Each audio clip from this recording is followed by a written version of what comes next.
1985, we brought out the actual secret policy in their own form, and we submitted it as a piece of court evidence. Of course, they denied that, well, they used to do that, but they don't do it now. Since 1985, as a director of FactNet, I've been dealing with Scientology for God knows how many years. And in my humble opinion, the policy never changed. It hasn't changed. It's still in force right now. And it's real. They believe that the ends justify the means. Most of you have heard of the Nuremberg trials of the Nazi war criminals. And not many people know that the kind of the focal point of what did we learn at the end of the Nuremberg trials. And it was down to a few words. And they convicted the Nazis and they hung them.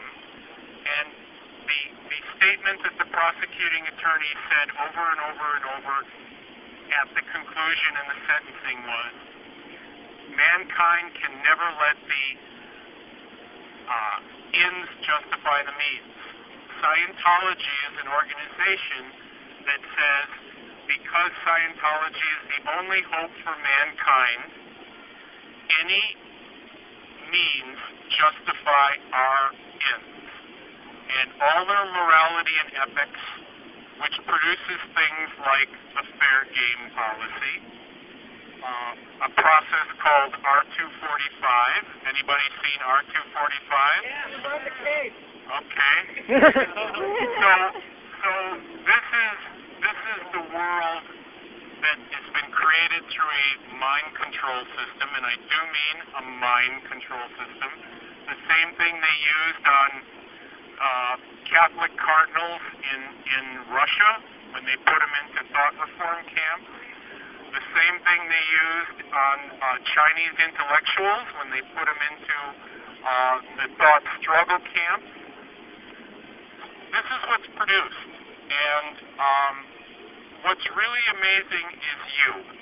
And what's amazing about you is that you have the courage to stand up in a world and say freedom of thought and rationality and free speech and not letting crazy people do crazy things. They can believe anything they want over there, but we're not going to let crazy people do crazy things, and we're going to protest it, and we're going to highlight it, and we're going to shame it, and we're going to educate about it.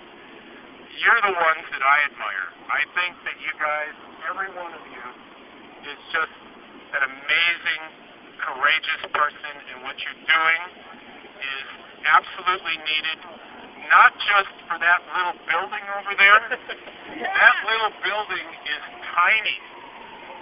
Scientology is a tiny user and consumer of what I call third and fourth generation mind control. And by you making the best example of the worst example highly public, what you're doing is you're going to be inoculating society on the use of mind control and protecting rationality. Because rationality is the only thing that protects humanity and democracy. So, to all of you, you are the heroes of the future war against mind control in governments, in corporations, in society. You guys are doing a lot more than fighting that little tiny, insignificant, nasty organization. That's all I gotta say. Yeah.